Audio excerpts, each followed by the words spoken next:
ஆண்டவருடைய ஆவி என்மேல் உள்ளது, ஏனெனில் அவர் எனக்கு அருள் பொழிவு செய்துள்ளார். ஏழைகளுக்கு நற்செய்தியை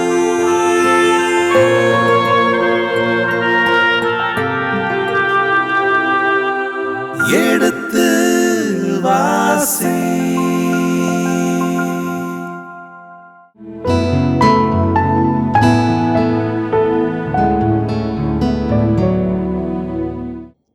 அன்பான மாதா தொலைக்காட்சி நேயர்களுக்கு வணக்கமும் வாழ்த்துக்களும். எடுத்து வாசி நிகழ்ச்சியின் 2ஆம் பருவத்திலே விவிலியத்தின் 3வது நூலான லேவியர் நூலை பற்றிய விளக்கங்களை நாம் பார்த்து கொண்டிருக்கின்றோம். இந்த நூலின் விளக்கங்களை எளிமையான விதத்திலும் மக்களுக்கு எளிதாக புரியும் விதத்திலும் நமக்கு எடுத்து கூற நம்மிடையே வந்திருப்பவர் இந்திய கத்தோலிக்க ஆயர் பேரவையின் இறையழைத்தல் குறுமடம் குருக்கள் துறவியர் அவர்கள் பணியகத்தினுடைய செயலரும் விவிலிய பேராசிரியரும் சிவகங்கை மறைமாவட்ட குருவுமான அருள்பணி ரெய்மன் ஜோசப் அவர்கள் நம்முடைய வந்திருக்கிறார்கள். அருட்தந்தை அவர்களை வரவேற்போம். வணக்கம் தந்தையே. அன்புக்குரிய மாதா தொலைக்காட்சி நேயர்களே, இதுவரை லேவியர் புத்தகத்தினுடைய 15வது அதிகாரத்தினுடைய விளக்கங்களையும் அது நம்முடைய வாழ்விலே எப்படியெல்லாம் பயன்படுத்த முடியும் என்பதை பற்றி தெளிவாக நமக்கு அருட்தந்தை அவர்கள் எடுத்து கூறியிருக்கிறார்கள். இனி தொடர்ந்து நாம் 16வது அதிகாரத்தை பொதுவான விளக்கத்தையும் அதனை தொடர்ந்து அவற்றை வாசித்து அவருடைய தெளிவான விளக்கத்தை பெற்று பயன்பெறுவோம். பாவ கழுவாய் நிறைவேற்றும் நாள். லேவியர் புத்தகத்தினுடைய 5ஆம் பகுதி கூட இதை சொல்லலாம். இதுவரை 4 பகுதிகளை நாம் நிறைவு செய்திருக்கிறோம். ஒட்டுமொத்தமாக 1ஆம் அதிகாரத்திலிருந்து 15 அதிகாரம் வரை நாம் பார்த்திருக்கிறோம். 1 முதல் 7 அதிகாரங்கள் அல்லது பிரிவுகள் காணிக்கை பலிகளுக்கான சட்டங்கள் என்கிற வரிசையில் வருகிறது. 2வது பகுதி 8ஆம் அதிகாரமும் 9ஆம் அதிகாரமும் ஆரோனும் அவருடைய புதல்வர்களும் இப்படி திருநிலைப்படுத்தப்பட்டார்கள், அதுக்கான நெறிமுறைகள் என்ன என்கிற தலைப்பில் வந்தது. 3வது பிரிவு ஆரோனுடைய பிள்ளைகளாகிய 2 பேர், அவர்களுக்கு நேர்ந்த நிகழ்வு, நாதாபு அபிகு இவர்களுடைய குற்றங்கள் என்கிற தலைப்பில் வந்தது. 4வது பகுதி குருக்களின் தூய்மையும் தீட்டும் பற்றிய சட்டங்கள். குறைய 5 அதிகாரங்கள் அதில் உள்ளடங்கி இருந்தது. அதை நாம் விரிவாக பார்த்தோம். இப்பொழுது 4வது பகுதி முடித்து 5வது பகுதிக்கு போகிறோம். பாவ கழுவாய் நாள். 16ஆம் அதிகாரம் 1 to 34 வரை இங்கே வசனங்கள் நீளுகின்றன. இந்த பகுதியில் 3 பிரிவுகளாக புத்தகத்திலே நாம் பார்க்கிறோம். விவிலியத்தில் லேவியர் புத்தகத்தில் 16ஆம் அதிகாரம் 1 to 19 வரை ஒரு பகுதி, அது பாவ கழுவாய் நிறைவேற்றும் நாள் குறித்த சிந்தனை. அதுக்கடுத்து போக்கு ஆடு பற்றிய சிந்தனை 20ஆம் வசனத்திலிருந்து 28ஆம் வசனங்கள் வரை. அதற்கடுத்து பாவக்கழுவாய் நிறைவேற்றும் நாளுக்கான நெறிமுறைகள் 29ஆம் வசனத்திலிருந்து 34ஆம் வசனம் வரை. இப்ப பாவக்கழுவாய் நாள், இந்த அட்டோன்மெண்ட் டே என்று ஆங்கிலத்தில் சொல்லுவார்கள். எபிரேய மொழியில் யோம் கிப்போர். பின்னால் 23ஆம் அதிகாரம் 24ஆம் அதிகாரத்தில் விழாக்களை பற்றிய குறிப்பு வருகின்ற போது இந்த பாவக்கழுவாய் நாளை பற்றி இன்னும் விரிவாக நாம் பேசலாம். இருந்தாலும் இந்த பகுதி பாவக்கழுவாய் நாளுக்கென்று ஒரு சிறப்பு பகுதி. விவிலியத்தில் வேறெங்கும் பாவக்கழுவாய் நாள் பற்றி, அதாவது பழைய ஏற்பாட்டில் பாவக்கழுவாய் நாள் பற்றி விரிவாக இல்லை. இந்த ஒரு பகுதி தான் 16ஆம் அதிகாரம் மட்டும்தான் இருக்குது. இதற்கான ஒரு விரிவான பகுதியாக இருக்கிறது. 34 வசனங்கள். யோம் கிப்பூர் என்பது அதனுடைய எபிரேய சொல். யோம் என்றால் நாள், கிப்பூர் என்றால் நாம் அட்டோன்மெண்ட் அல்லது பாவக்கழுவாய் என்று கூட எடுத்துக்கொள்ளலாம். ஆனால் கிப்பூர் என்பதற்கு பாவக்கழுவாய் என்கிற பொருள் கிடையாது. இதை நாம் விளக்கி பார்க்க வேண்டும் என்றால், இந்த பாவக்கழுவா என்பதற்கு பதிலாக வேறு ஒரு சொல் தான் இங்கே பயன்படுத்தப்படுகின்றது. ஹிப்போர்ட் என்கிற அந்த சொல், அதாவது மூடுதல் அல்லது அந்த கவர் என்று ஆங்கிலத்தில் சொல்வார்கள், படர்தல் அல்லது கடத்தல். கடத்தல் அதாவது பாவமானது கடத்தப்படுகிறது, முழுவதுமாக நீக்கப்படவில்லை. இது யாருக்கோ கடத்தப்படுகிறது. என்னுடைய பாவம் இன்னொருவருக்கு கடத்தப்படுகிறது. அதனுடைய விளக்கத்தை நாம் பார்க்கலாம். எனவே அட்டோன்மெண்ட் என்றால் இங்கே நேரடியாக பாவ கழுவாய், பாவமானது முழுவதுமாக கழுவப்படுகிறது என்று பொருள் அல்ல, பாவம் கடத்தப்படுகிறது. அந்த சொல் வழக்கு தான் இங்கே பொருளாக அமைகிறது. இந்த நாளிலே இஸ்ராயல் மக்கள் இறைவனிடத்தில், யாவே இடத்தில் மன்னிப்பு கேட்கிறார்கள். பொது மன்னிப்பு நாள். நான் ஏற்கனவே சொன்னபடி யோம் கிப்பூர் என்கிற வார்த்தை இந்த லேவியர் புத்தகத்தில் வரவே இல்லை. யோம் கிப்பூர் என்றால் பாவ கழுவாய் நாள் என்கிற அந்த குறிப்பு வரவே இல்லை. நான் சொன்ன அந்த கிப்போரெத் என்கிற எபிரேய சொல் இருக்கிறது. அந்த கிப்போரெத் என்கிற எபிரேய சொல் கூட இங்கே பயன்படுத்துகின்ற அந்த சூழல் அது கடத்தல் என்றாலும் இரக்கத்தின் அமர்வு அல்லது இருக்கையை குறிக்கிறது. இரக்கத்தின் அமர்வு அல்லது இருக்கை. இது எங்கே இருக்கு என்றால் சந்திப்பு கூடாரத்தில் குருக்கள் இருக்கிற பகுதிகள் இருக்கிறது. தலைமை குரு, குறிப்பாக குருக்களும் தலைமை குருக்களும் இருக்கிற இடம். அதற்கு பிறகு தலைமை குரு மட்டும் செல்லுகின்ற இடம் திருத்துயகம். அந்த திருத்துயகத்தில் உடன்படிக்கை பேழை இருக்கிறது. அந்த உடன்படிக்கை பேழைக்குத்தான் என்ன பெயர்? இரக்கத்தின் இருக்கை. அதை பல்வேறு மொழிபெயர்ப்புகள் பல்வேறு விதமாக சொல்கின்றார்கள். அதை இன்னொரு மொழிபெயர்ப்பு எப்படி சொல்கிறது என்றால், அந்த உடன்படிக்கை பேழையின் மேலே கெருபுகள் இருக்கும். கெருபுகள் இரண்டு பக்கமும் 2 கெருபுகள் இருக்கும். எனவே இது கெருபுகள் மீது யாவே அமர்ந்திருக்கிறார். கெருபுகள் மேலே யாவே அமைந்திருக்கார். கெருபுகள் என்றால் வானதூதர்கள் அல்லது பணியாளர்களை குறிக்கிறது. அவர்கள் எல்லாம் இறைவனுடைய ஊழியம் செய்கிறவர்கள். அந்த ஊழியம் செய்கிறவர்கள், அவர்கள் மேலே இறைவன் அமர்ந்திருக்கிறார். எனவே அதைத்தான் இந்த கிப்ரோட் என்கிற வார்த்தை நேரடியாக பாவ கழுவாயை அது குறிக்கவில்லை. இங்கே எபிரேயருக்கு எழுதியப்பட்ட திருமுகம் முக்கியத்துவம் பெறுகிறது. எபிரேயருக்கு எழுதிய திருமுகம் 8ஆம் அதிகாரம், 9ஆம் அதிகாரம், 10ஆம் அதிகாரத்தை நீங்கள் பார்த்தீர்கள் என்றால், அங்கே பாவ கழுவாய் நாளில் தலைமை குரு என்னென்ன செய்கிறார் என்பதை பற்றிய விரிவான விளக்கம் இருக்கிறது. பாவ கழுவாய் நாளுக்கும் இந்த தலைமை குருவுக்கும் என்ன தொடர்பு? அடிப்படையில் சொல்ல போனோம் என்றால், இயேசு இறந்த நாள், அதாவது பெரிய வெள்ளிக்கிழமை தான் நமக்கு அட்டோன்மெண்ட் டே, நமக்கு பொது மன்னிப்பு நாள், நம்முடைய பாவ கழுவாய் நாள். அதனால தான் இறையிறக்க ஜெபம், அந்த வழிபாடு எல்லாமே அந்த 3 முயற்சி இயேசு இறந்த அந்த நேரம் நாம் பார்க்கிறோம். யோவான் நற்செய்தி 12 என்றால் 12 மணிக்குத்தான் செம்மறி ஆடுகளானது பலி கொடுக்கப்படுகிறது கோவிலுடைய பலிபீடத்தில். அந்த செம்மறியாக இயேசு இறந்தார் என்பதுதான் யோவானுடைய பார்வை. எனவே 12 மணி. ஆனால் ஒத்தமை நற்செய்திகள் அப்படிப்பட்ட பார்வை இல்லை. என்றால் பாஸ்கா ஏற்கனவே முடிந்து விட்டது.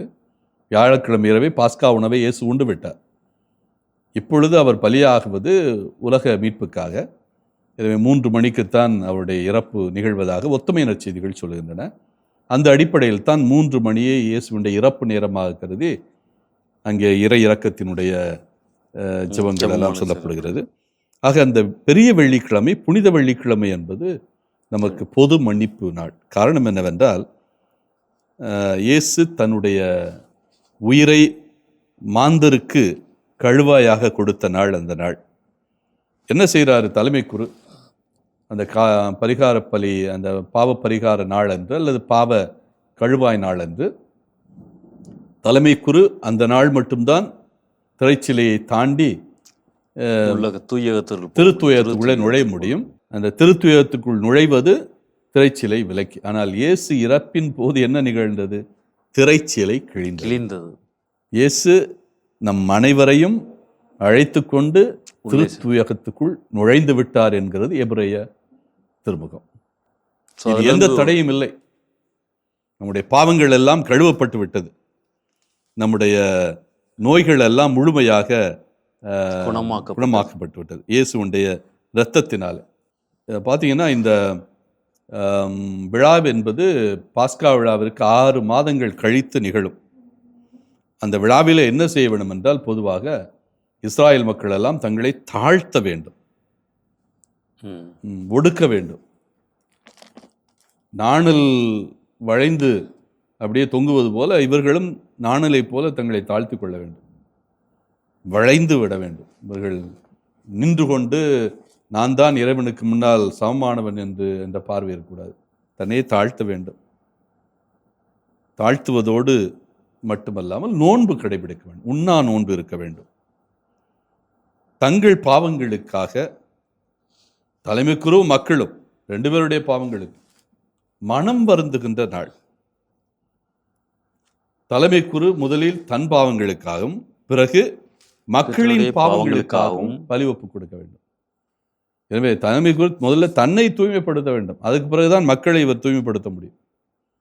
தன்னை தூய்மைப்படுத்தாதவன் மக்களை தூய்மைப்படுத்த முடியாது. தன்னுடைய குறையோடு ஒருவன் மற்றவர்களுடைய குறைக்கு பரிந்து பேசவே முடியாது. தான் முதல்ல குற்றமற்றவனாக இருக்க வேண்டும், அப்புறம் தான் அதன் பிறகுதான் பிறருடைய குற்றங்களை குணப்படுத்த அல்லது மன்னிக்க பரிந்து பேச முடியும். ஆனால் இயேசுவுடைய நிலை அப்படி அல்ல. அவர் பாவமற்றவர், அதனால் அவர் பரிந்து பேச முடியும். அவர் யாருக்காகவும் இறைவனிடத்தில் பரிந்து பேச முடியும். குற்றமற்றவர், அப்பழுக்கற்றவர். அதனாலதான் நம்மளையும் திருத்துயத்திற்கு அழைத்து செல்லக்கூடிய நிச்சயம். ஆக இந்த அடிப்படையில் தான் நாம் இந்த பாவ கழுவாய் நாளை நாம் பார்க்கிறோம்.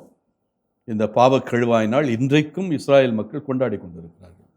இது கொண்டாட்டம் என்பதை விட ஒரு நோன்பு நாள். இது விழா பட்டியலிலே வராது.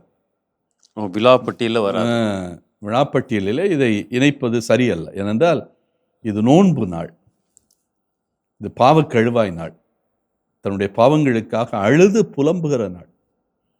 இன்றைக்கும் இஸ்ராயல் மக்கள் கோவில் இல்லை, எனவே பலிகள் எல்லாம் கொடுக்க முடியாது. அவர்களுடைய நாளானது மாலை ஆரம்பிக்கிறது. எனவே இந்த யோம் கிப்பூர் என்று அழைக்கப்படுகிற பாவ கழுவாய் நாள் திஸ்ரி மாதம் 10ஆம் தேதி. திஸ்ரி என்பது அவர்களுடைய நாட்காட்டியில, குறிப்பாக அவர்களுடைய அலுவலக நாட்காட்டி. 2 நாட்காட்டி இருக்குது. 2 நாட்காட்டி இருக்குது. ஒன்று அலுவலக நாட்காட்டி, இன்னொன்று வழிபாட்டு நாட்காட்டி.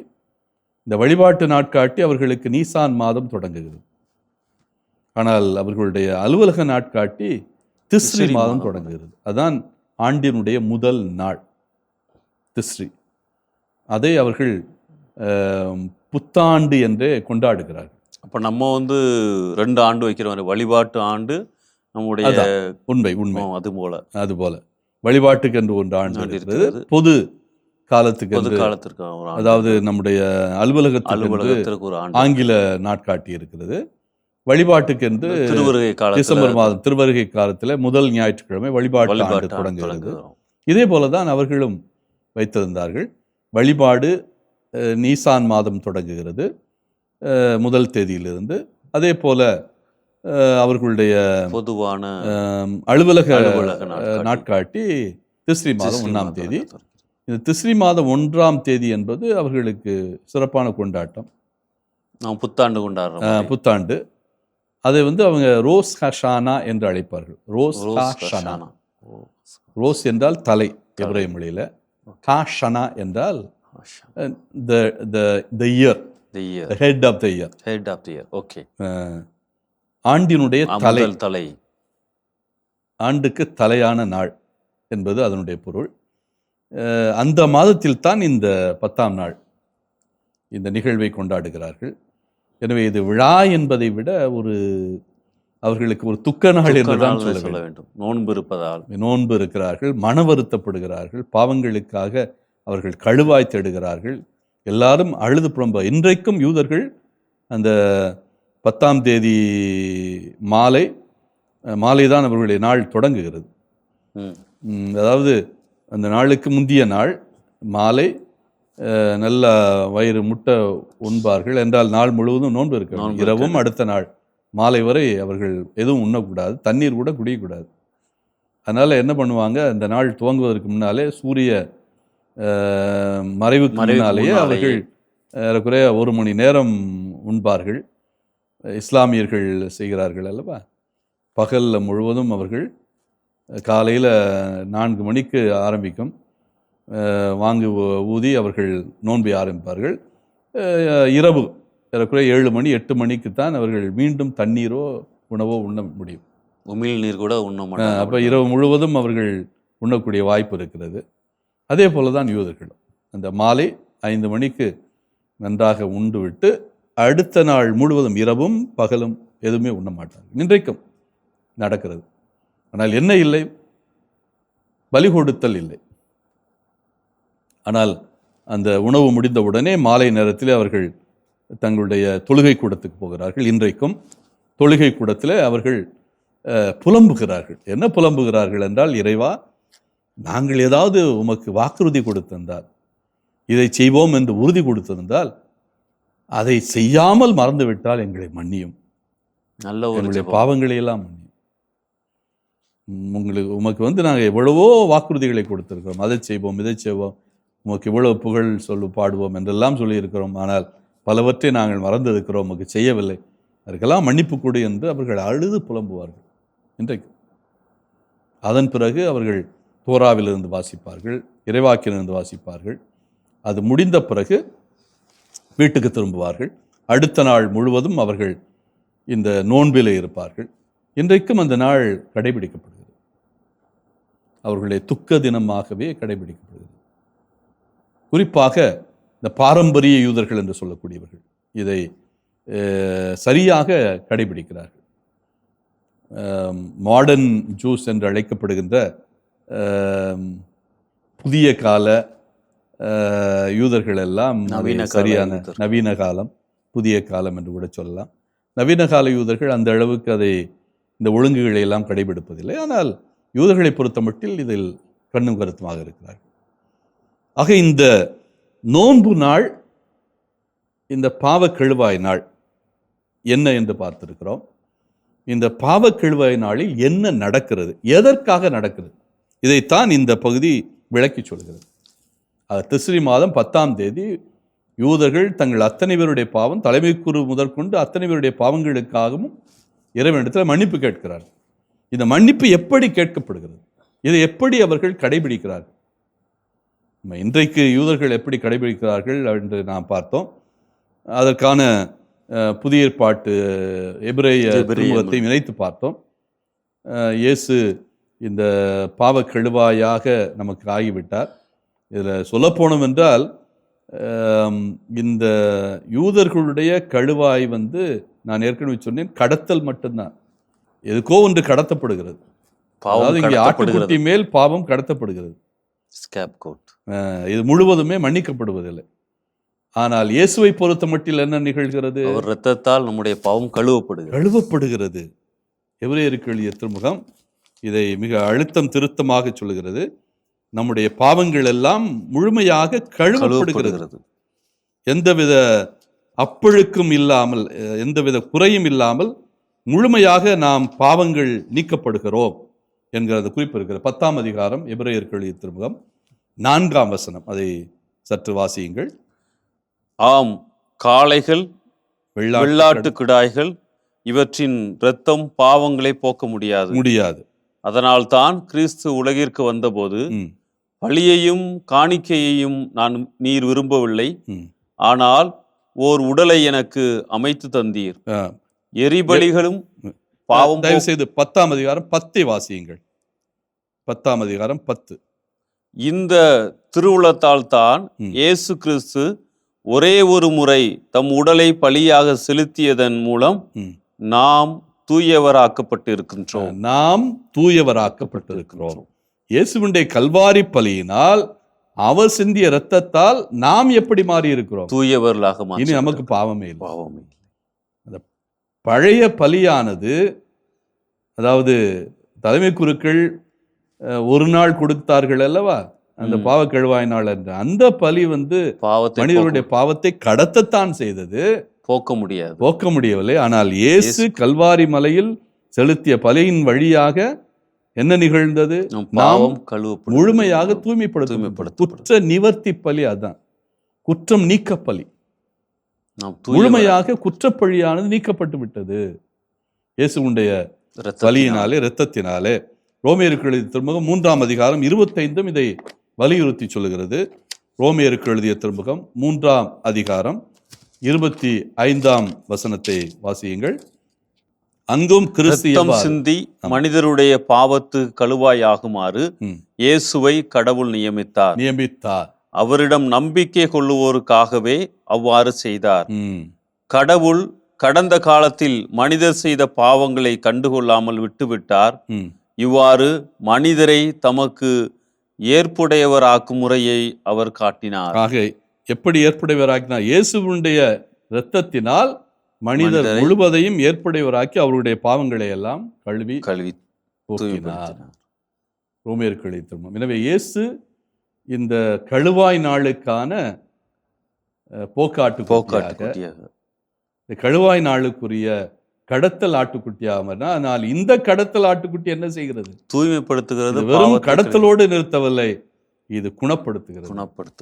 இது முழுமையாக மனிதனுடைய பாவங்களை கழுவுகிறது என்கிற அழுத்தமான சிந்தனையை இங்கே நாம் பார்க்கிறோம். இந்த அடிப்படையில் நாம் இப்பொழுது இந்த பகுதிக்குள்ளே நுழைவோம். இந்த 16ஆம் அதிகாரம் 1 நாம் ஏற்கனவே பார்த்தது போல 1 34ஆம் வசனம் வரை முழுக்க இந்த பாவ கழுவாய் நாள் பற்றியே சொல்லுகிறது. இந்த பகுதியை நாம் இன்னொரு விதத்தில் பார்ப்போம். அதாவது இந்த பகுதியில் என்ன நிகழ்கிறது, அது ஏன் நிகழ்கிறது வரிசையாக. ஆனால் வரிசையாக என்பதை விட இங்கே நாம் 29ஆம் வசனத்திலிருந்து தான் தொடங்க போகிறோம். 29ஆம் வசனத்திலிருந்து நாம் 3ஆம் வசனத்திற்கு வரப்போகிறோம். அதுக்கு முன்னால் 1-2 நாம் வாசிப்போம். ஆரோனின் புதல்வர் இருவர் ஆண்டவரது திருமுன்னிலையை நெருங்கியதால் சாவுக்கு உள்ளான பின் ஆண்டவர் மோசேயிடம் கூறியது. ஆக அந்த பாவ கழுவாய் நாள் ஏன் ஏற்பட்டது என்பதற்கான ஒரு முன்னுரை போல இது அமைகிறது. நாம் 10ஆம் அதிகாரத்தில் பார்க்கிறோம். ஆரோனுடைய 2 புதல்வர்கள் நாதாபு, அபிகு என்கிற 2 பேரும் அவருடைய முக்கியமான புதல்வர்கள். இந்த 2 பேரும் தவறு செய்கிறார். பலி ஒப்பு கொடுப்பிலே தவறு செய்கிறார்கள். அப்ப இப்படிப்பட்ட தவறுகள் ஒரு காலம் நிகழக்கூடாது. தலைமை கூறு மட்டும்தான் இந்த பலிபீடத்துக்குள்ளே செல்ல வேண்டும், அதாவது திருத்துயத்துக்குள்ளே செல்ல வேண்டும். ஆனால் இதை மீறி யார் சென்று விட்டது? இந்த 2 புதல்வர்கள் சென்று விட்டார். திருத்துயத்துக்கு முன்னர் திருத்தூயகத்துக்குள் நுழைந்தது மட்டுமல்ல, அங்கு இருந்த அந்த இரக்கத்தின் இருக்கையும் அவர்கள் தொட்டு விட்டார்கள். அதை தொடுவதற்கு உரிமை இல்லை. இறைவனுடைய பிரசன்னம், அது யாரும் தொடக்கூடாது. பார்ப்பதே மோயிசன் கூட நீ இந்த இடத்தில் நெருங்காதே, உன்னுடைய காலணியை கழட்டு என்று இறைவனால் அச்சுறுத்தப்படுகிறார். இறைவன் இருக்கிற இடத்தை பார்க்கக்கூட தகுதி யாருக்கும் இல்லை என்கிற ஒரு சிந்தனை. ஆனால் இந்த 2 பேரும் என்ன செய்கிறார்கள்? இரக்கத்தின் இருக்கையை தொடுகிறார்கள். இந்த உடன்படிக்கை பேழையை கூட அவர்கள் என்ன செய்தார்கள்? அதை அதற்கான ஒரு இருக்கையை வைத்து அந்த இருக்கையைத்தான் அவர்கள் பிடித்து கொண்டு சென்றார்கள். உடன்படிக்கை பேழையை தொடுவதற்கு யாருக்கும் அந்த வலிமை இல்லை அல்லது அந்த ஆற்றல் இல்லை. அது பிலிஸ்தியர்களுடைய பக்கத்தில் உடன்படிக்கை பேழை தாங்கிய வண்டி சென்ற போதே அவர்கள் எல்லாம் தண்டிக்கப்பட்டார்கள். எனவே உடன்படிக்கை பேழையை அணுகிற போது கவனமாக அணுக வேண்டும். அந்த நிலையில்தான் இந்த பாவ பரிகார நாள் இங்கே நமக்கு முன்வைக்கப்படுகிறது. ஆரோனின் புதல்வர் இருவர் ஆண்டவரது திருமுன்னிலையை நெருங்கியதால் அவர்கள் சாவுக்குள்ளானதால் இனி அப்படிப்பட்ட ஒரு தவறு நிகழாதவாறு இந்த 16ஆம் அதிகாரத்தில் பாவ பரிகார நாளுக்கான விளக்கம் அமைகிறது. ஆக 2ஆம் வசனம், ஆரோனிடம் நீ கூற வேண்டியது, அவன் சாகாது இருக்க வேண்டுமெனில் தூயகத்தில் தொங்குதிரைக்கு உள்ளே இருக்கும் இரக்கத்தின் இருக்கையின் மூடிக்கு முன்பாக அவன் விரும்பும் போதெல்லாம் வரக்கூடாது, வந்தால் சாவுக்குள்ளாவான். ஏனெனில் இரக்கத்தின் இருக்கையின் மேல் மேகத்தில் நான் தோன்றுவேன். என்றால் இரக்கத்தின் இருக்கை என்பது நான் ஏற்கனவே சுட்டிக்காட்டிய அந்த கெருபீம்களுக்கு அருகிலே இறைவன் இருக்கிறார், அதன் மேலே இறைவன் தங்கி இருக்கிறார். கெருபீம்கள் தான் இங்கே பாதுகாப்பாக இருக்கிறது. அது இரக்கத்தின் இருக்கை. சொல்லப்போனால் இறைவன் இறைவனுடைய குணங்களிலே மேன்மையான குணம் என்னவென்றால், அந்த குணங்களிலே சிறப்புமிக்க குணங்கள் என்னவென்றால் இரக்கம். மர்சி என்று நாம் ஆங்கிலத்தில் சொல்கிறோம். அந்த இரக்கத்தினுடைய ஒரு வெளிப்பாடு தான் மற்ற குணங்கள் எல்லாம். அது அன்பாக இருக்கலாம், அல்லது ஆதரவாக இருக்கலாம், பாதுகாப்பாக இருக்கலாம்.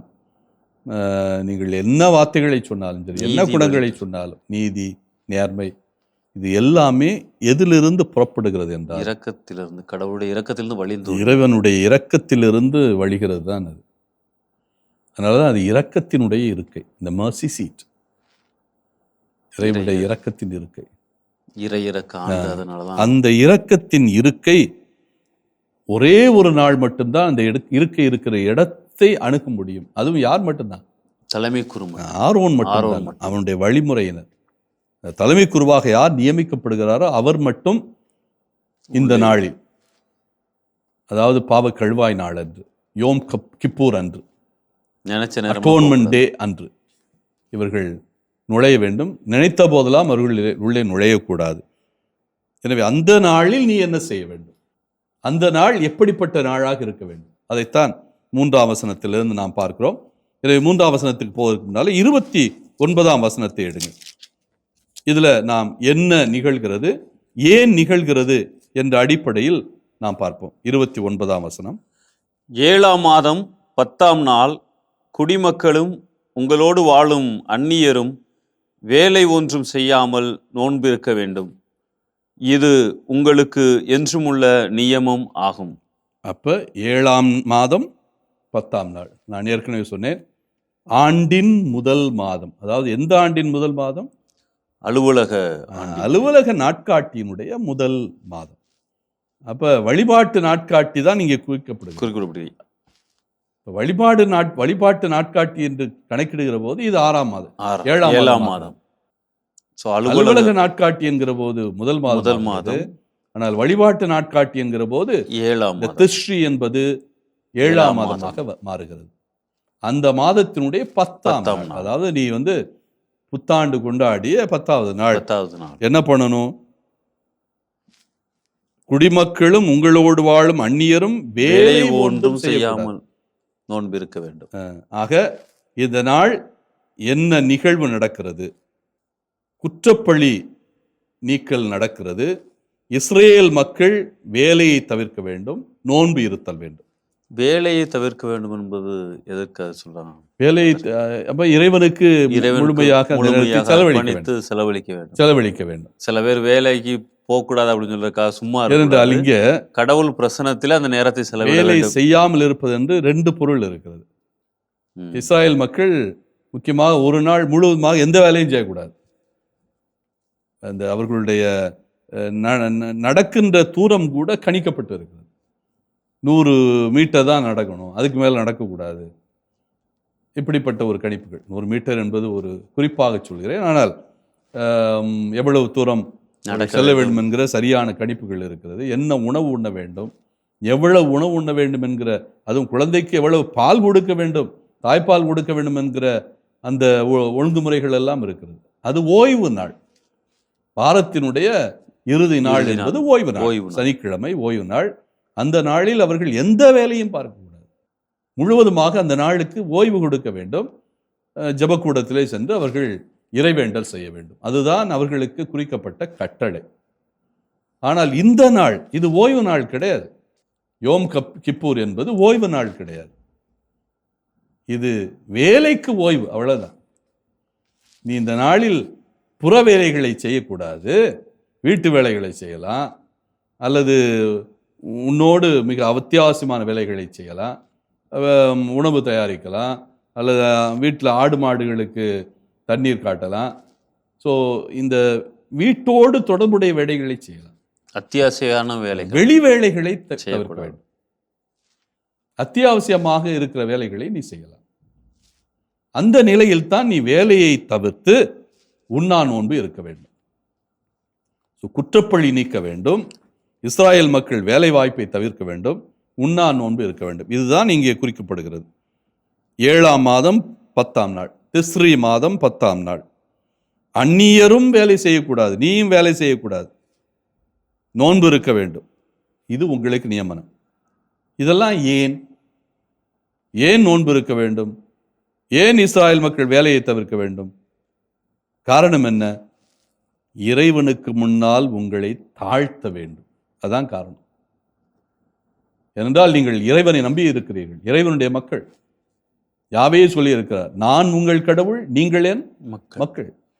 அப்ப நீங்கள் என் மக்களாக இருந்தால் எனக்காக இந்த நாளை நீங்கள் முழுமையாக செலவழிக்க வேண்டும். அந்த நாள் எப்படிப்பட்ட நாளாக இருக்கணும்? உங்களுக்கு உங்களையே தாழ்த்துகிற நாளாக. எப்படி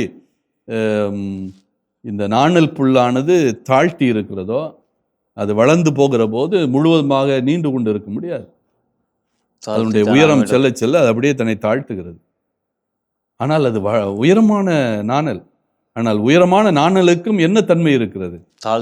தன்னை தாழ்த்தி கொள்ளக்கூடிய ஒரு தன்மை இருக்கிறது. அதே போல நீங்களும் உங்களை தாழ்த்த வேண்டும், நாணலை போல. இதுதான் அந்த நாளினுடைய சிறப்பு. இதிலிருந்து நாம் 3வது வசனத்துக்கு வருகிறோம். 3வது வசனத்தை வாசியுங்கள். ஒரு காளையை பாவம் போக்கும் பலியாகவும் ஒரு ஆட்டுக்கிடாயை எரிபலியாகவும் செலுத்தி ஆரோன் தூயகத்திற்குள் நுழையலாம். ஆரோன் என்பது இங்கே ஒரு குறியீடு. ஆரோன் என்பது யாரை குறிக்கிறது என்றால், ஆரோன் தான் முதல் தலைமை குரு. இங்கே ஒவ்வொரு தலைமை குருவும் அந்த நாளில் என்ன கொண்டு வர வேண்டும்? ஒரு காளையையும் ஒரு ஆட்டுக்கிடாயையும். ஆட்டுக்கிடாய் என்பது செம்மறி ஆட்டுக்கிடாய். ஆட்டுக்கிடாய் என்றாலே செம்மறி ஆட்டை தான் குறிக்கிறது. வெள்ளாடு என்றால் வெள்ளாடு என்றே குறிப்பிடுவார் விவிலியத்தில், குறிப்பாக லேவியர் புத்தகத்தில்.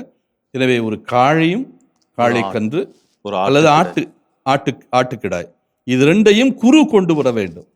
ஏன்? தனது பாவங்களுக்காக பாவம் போக்கும் பலி செலுத்த வேண்டும், எரிபலி செலுத்த வேண்டும். இந்த 2 பலிகளும் குரு தனக்காகவும் தன்னுடைய குடும்பத்தாருக்கும், குடும்பத்தார் என்றால் இங்கே அவருடைய மனைவி பிள்ளைகளை குறிக்கவில்லை, அவருடைய குருக்கள் பாரம்பரியத்தை குறிக்கிறது. இந்த குருக்கள் பாரம்பரியத்தில் இருக்கிற ஆரோனுடைய குலத்தாருக்காக இவர் பலி ஒப்பு. 2 வகையான பலிகள். ஒன்று எரிபலி, பாவம் போக்கும் பலி. இன்னொன்று எரிபலி. இந்த 2 பலிகளும் மிக முக்கியமானது. முதலில் அவர் பாவம் போக்கும் பலியை நிறைவேற்ற வேண்டும். தன்னுடைய பாவத்திற்காக முதல்ல பலியை நிறைவேற்றி விட்டுத்தான், தன்னை தூய்மைப்படுத்தி விட்டுத்தான் அவர் என்ன பண்ண வேண்டும்? அவர் என்ன செய்யணும்? எரிபலி செலுத்த வேண்டும்.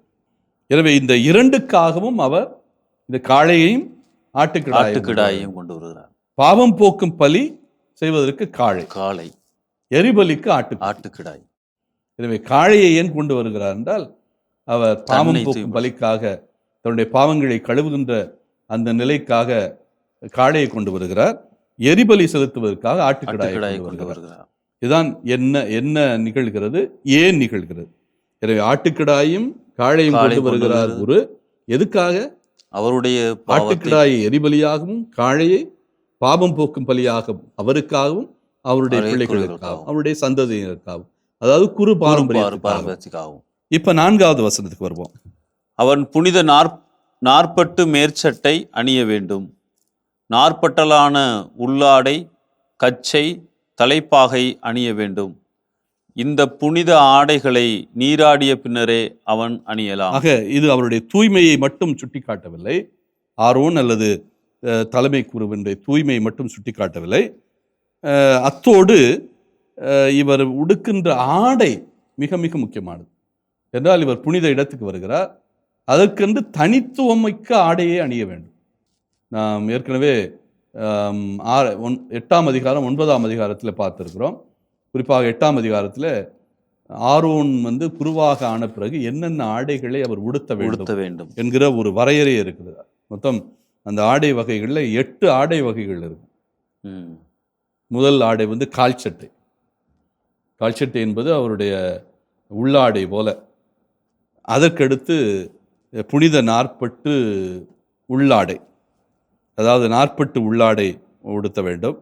அந்த நாற்பட்டு உள்ளாடை வந்து அவருடைய உள்ளங்கி என்று கூட அதை சொல்லலாம். அந்த கைகளை எல்லாம் மறைத்திருக்க வேண்டும் முழுமையாக. கால்களையும் பாதம் தொடுகிற வரை இருக்க வேண்டும். அதுதான் உள்ளாடை. அதாவது உள்ளாடைக்கு மேலாக இன்னொரு ஆடை வரும். ஆனால் அது உடல் முழுவதையும் மூடியிருக்க வேண்டும். அது மறைத்திருக்க வேண்டும். அதற்கு பிறகுதான் மேலாடை போட வேண்டும். அந்த மேலாடை கையில்லாமல் இருக்க வேண்டும். அது இதற்குரிய ஆப்ரன் மாதிரி இருக்கும். ஆனால் ஆப்ரன் என்பது ஒன்னொன்று இருக்கிறது. எப்போத்து என்று அழைப்பார்கள். அதை எப்போத்து என்று அழைப்பார்கள். அதுதான் ஏப்ரன். ஆனால் அதற்கு மேலே மேலாடை முழுவதுமாக இருக்க வேண்டும். ஆனால் கால்வரை இருக்கலாம்.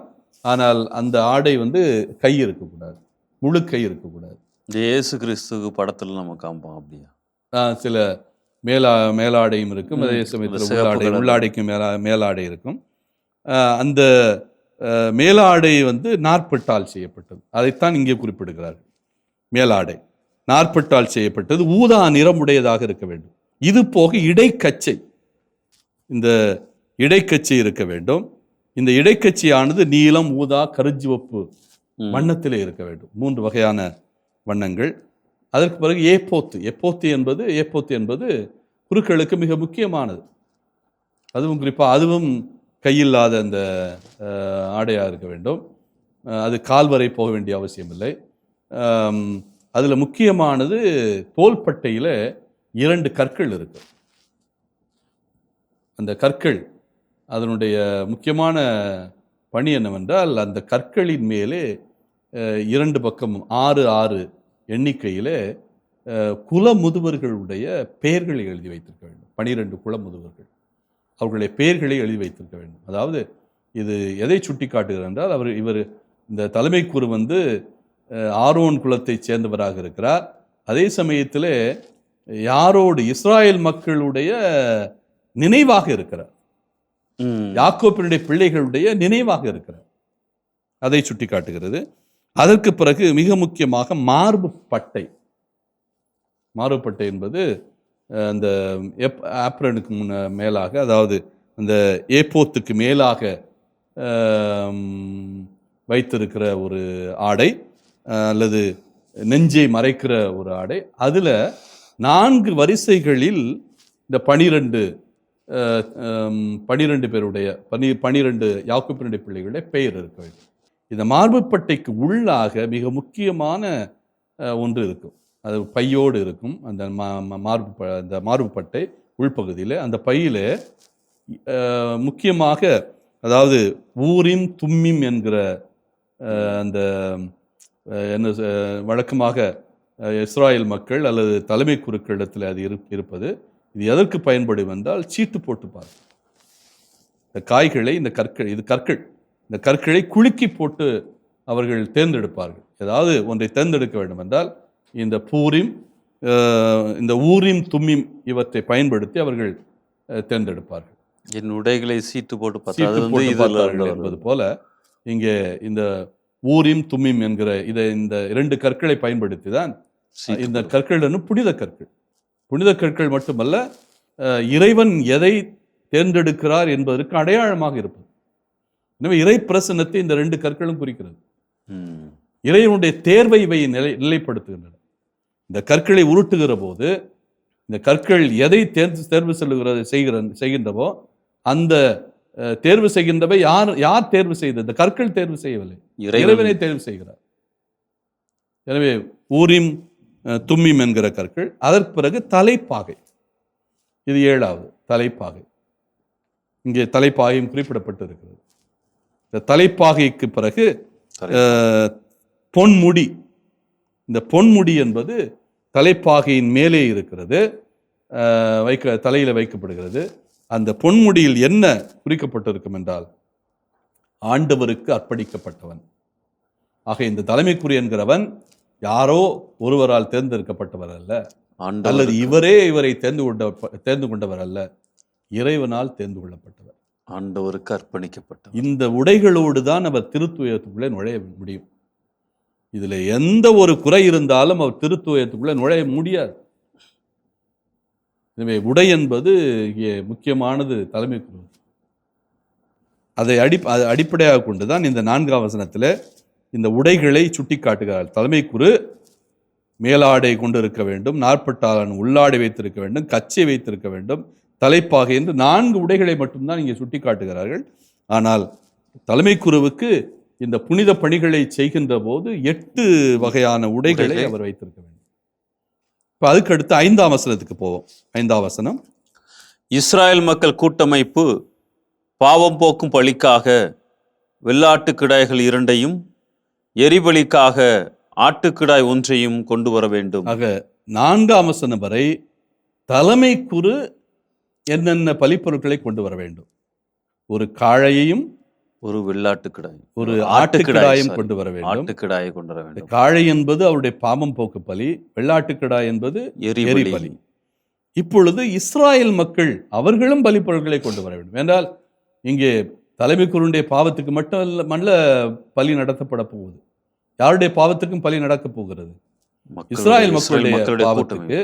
இப்ப இவர்கள் என்ன கொண்டு வர வேண்டும்? 2 வெள்ளாடுகள், ஒரு ஆட்டுக்கிடாய்.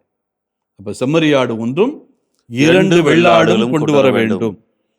ஏன் இவர்கள் இந்த 2 வெள்ளாடும் செம்மறியாடும் கொண்டு வர வேண்டும்?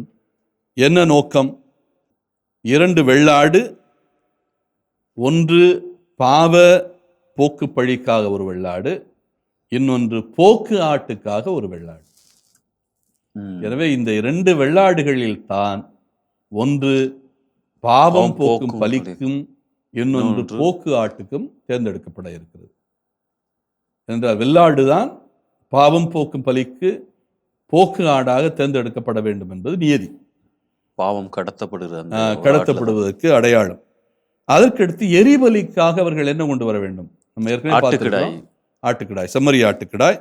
எனவே ஏன் என்பதற்கு பதிலாக 5ஆம் வசனத்தில் அமைவது எரிபலிக்காக செம்மறியாடும், வெள்ளாடுகள் 2, ஒன்று பாவம் போக்கும் பலிக்காகவும், அதாவது மக்களின் பாவம் போக்கும் பலி, இஸ்ராயலின் கூட்டமைப்பின் பாவம் போக்கும் பலி. தலைமை குருடைய பாவம் போக்கும் பலிக்கு பயன்படுத்தப்படுவது காளை. தலைமை குருவினுடைய எரிபலியாக இருக்க போவது ஆட்டுக்கிடாய். இங்கும் இஸ்ராயல் மக்களுடைய எரிபலியாக இருக்க போவது ஆட்டுக்கிடாய். எனவே இந்த நோக்கத்திற்காக கொண்டு வரப்படுகின்றது இந்த 5ஆம் வசனத்தில். அதற்கடுத்து நாம 9ஆம் வசனத்துக்கு போவோம்.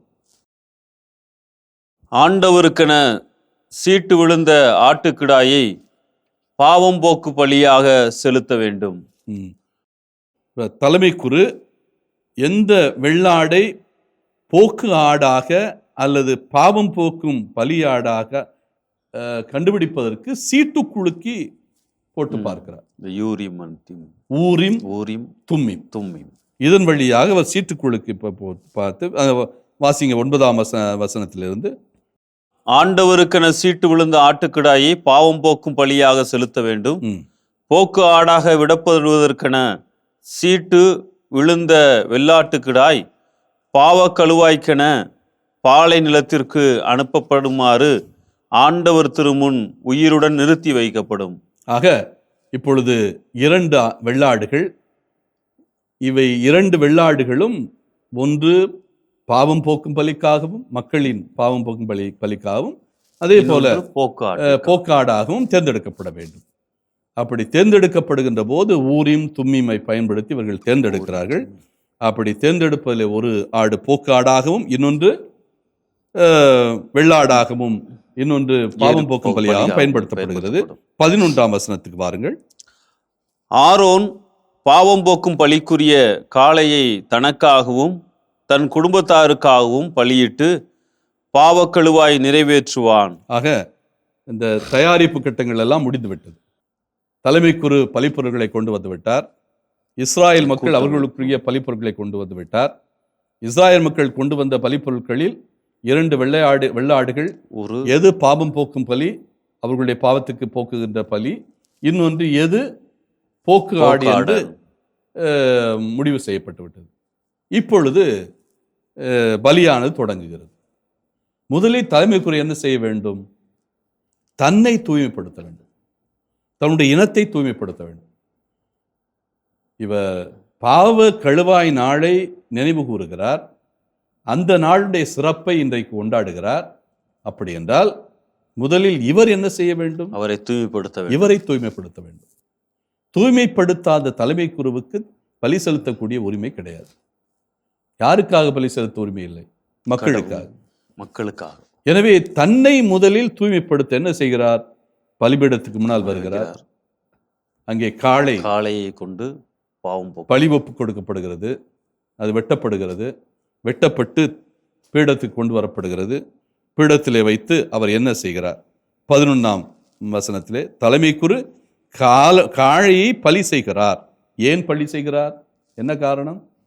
தன் பாவங்களுக்காகவும் தன்னுடைய தனது குடும்பத்தின் பாவங்களுக்காகவும் பலி ஒப்பு கொடுக்கிறார்.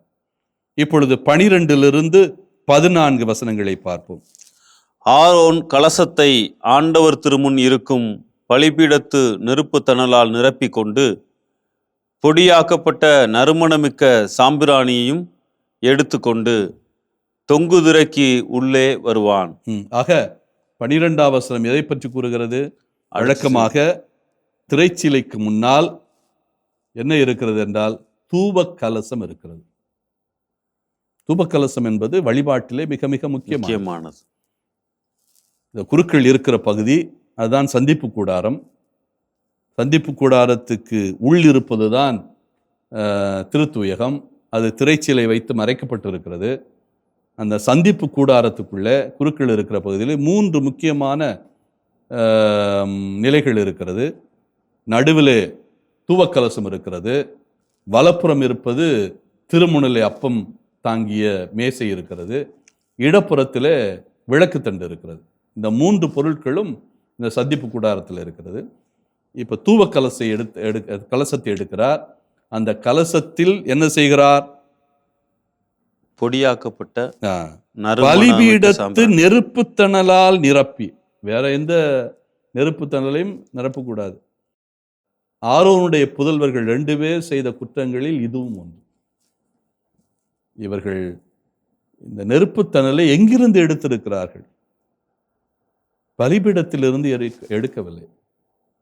நெருப்பு தணல் பலிபீடத்திலிருந்து எடுக்கப்படாமல் வேறு எங்கோ இருந்து நெருப்பு தணலை கொண்டு வந்திருக்கிறார்கள். அந்த நெருப்பு தணலில் சாம்பிராணியிட்டு இறைவனுடைய அந்த பிரசன்னத்திலே திரைச்சிலையை நீக்கி இறைவனுடைய பிரசன்னமாக இருக்கிற அந்த உடன்படிக்கை பேழையில் அவர்கள் தூவப்புகையால் நிறைக்க வேண்டும். அதான் இறைவனுடைய பிரசன்னத்தை மேகத்தை சுட்டி காட்டுகிறது இந்த சாம்பிராணி தூவம். இது அவர்கள் செய்த குற்றம். அவர்கள் இதற்காகவே தண்டனை பெற்றார்கள். இன்னொரு குற்றம், அவர்கள் உள்ளே நுழைந்தது, திருத்துயத்துக்குள்ளே நுழைந்தது. எனவே ஆரோன் இப்பொழுது தூபக்கலசத்திலே நெருப்பு தணலை எடுத்து பலிபீடத்திலிருந்து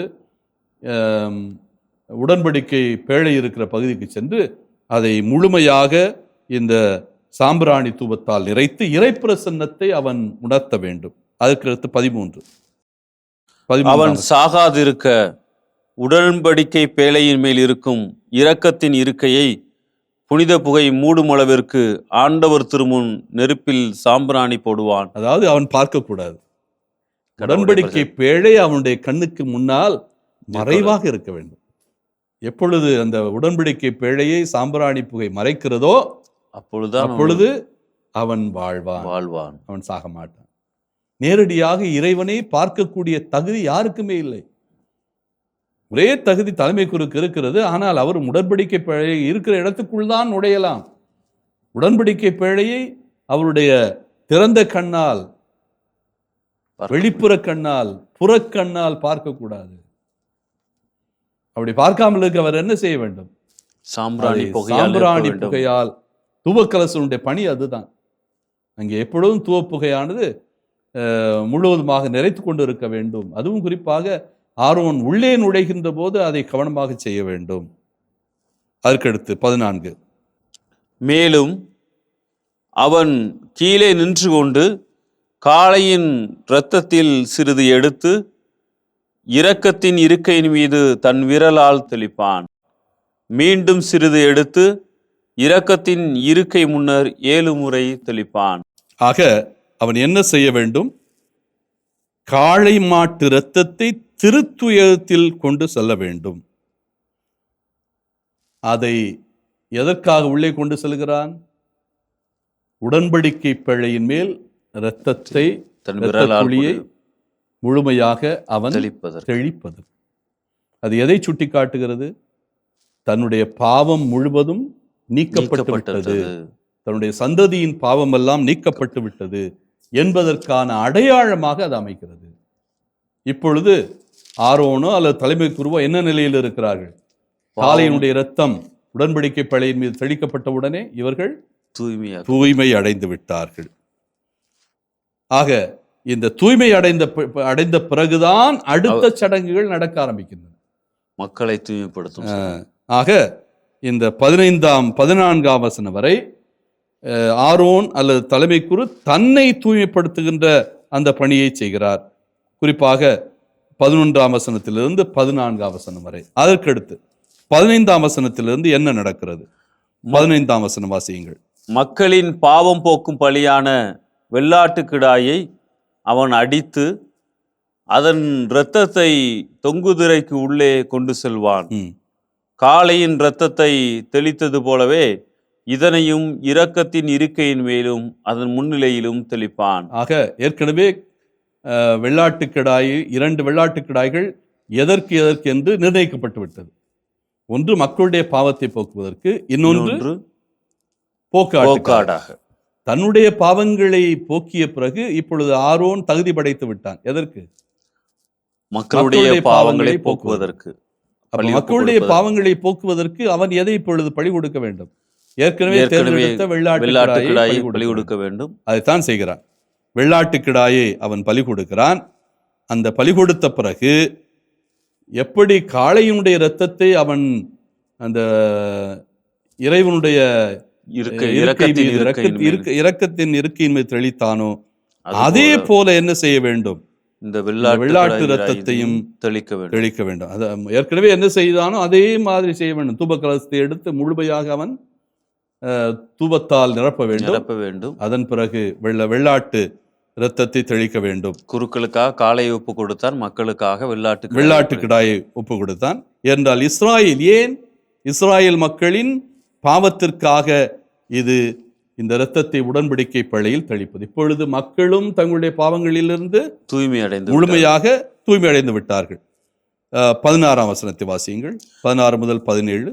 இஸ்ரேல் மக்களின் தீட்டுக்களை முன்னிட்டும் அவர்களின் பாவங்களால் விளைந்த குற்றங்களை முன்னிட்டும் தீட்டுப்பட்ட தூயகத்திற்காக பாவக்கழுவாய் நிறைவேற்றுவான். அவர்களின் தூய்மையற்ற நிலைக்குள் அமைந்துள்ள சந்திப்பு கூடாரத்துக்காகவும் அவன் அப்படியே செய்வான். இந்த சடங்குகள் எல்லாம் எதற்கு நிறைவேற்றப்படுகிறது? மக்களுடைய பாவங்களை நீக்க, தன்னுடைய பாவங்களை நீக்க, உடன்படிக்கை பிழைக்கு ஏற்பட்ட தீட்டை நீக்க, மக்கள் தங்களுடைய பாவத்தினால் அவனுடைய குடும்பத்தினரும் சபை மக்களும் இதன் வழியாக பாவம் செய்வதற்கு தீட்டாக, அந்த தீட்டை கழிப்பதற்காக, பாவ கழுவாய்க்காக இவ்வாறு செய்ய வேண்டியிருக்கிறது. அதற்கடுத்து 18 முதல் 19 என்ன நிகழ்கிறது? அவன் ஆண்டவர் திருமுன் இருக்கிற பலிபீடத்திற்கு அருகில் வந்து அதற்கு பாவ கழுவாய் நிறைவேற்றுவார். இப்பொழுது திருத்துயகம் சமநிலைக்கு கொண்டு வரப்பட்டு விட்டது. திருத்துயகத்திற்கும் இறை மக்களுக்கும், திருத்துயகத்துக்கும் ஆரோனுக்கும் இருக்கிற உறவு சமநிலை கொண்டு வரப்பட்டது. எனவே இறைவனோடு சமரசம் செய்து விட்டார்கள். இப்பொழுது பலிபீடம் இருக்கிறது. பலிபீடமும் இறைவனை குறிக்கிறது. இந்த பலிபீடத்தில் ஒரு பலி ஒப்புக் கொடுக்கப்படுகின்ற போது அந்த பலியே எதாக மாறுகிறது? இறைவனுடைய பிரசன்னத்தை சுட்டி காட்டுகிறது. அப்ப பலிபீடமும் தூய்மையாக இருக்க வேண்டும். அதனால் அவன் என்ன செய்யறான்? அந்த பலிபீடத்திலும் இந்த இரத்தத்தை, காளையுடைய இரத்தத்தையும் வெள்ளாட்டுக்கிடாயுடைய இரத்தத்தையும் எடுத்து பலிபீடத்தினுடைய கொம்புகளில் தடவுகிறான். எத்தனை முறை? 7 முறை அதன் மேல் தெளித்து இஸ்ராயேல் மக்களின் தீட்டுக்களை நீக்குகிறான். அதன் மூலம் பலிபீடமும் தூய்மையாகிறது. அடைகிறது. பாருங்கள், எல்லாம் ஒரு படிப்படியான ஒரு பலி நிலைகள். அந்த படிப்படியான பலி நிலைகளிலும் ஒவ்வொன்றிலும் ஒரு நோக்கம் இருக்கிறது. பலிபீடத்தில் இரத்தத்தை தெளித்தால் அதனுடைய நோக்கம் பலிபீடத்தை தூய்மைப்படுத்துகிற நோக்கம்.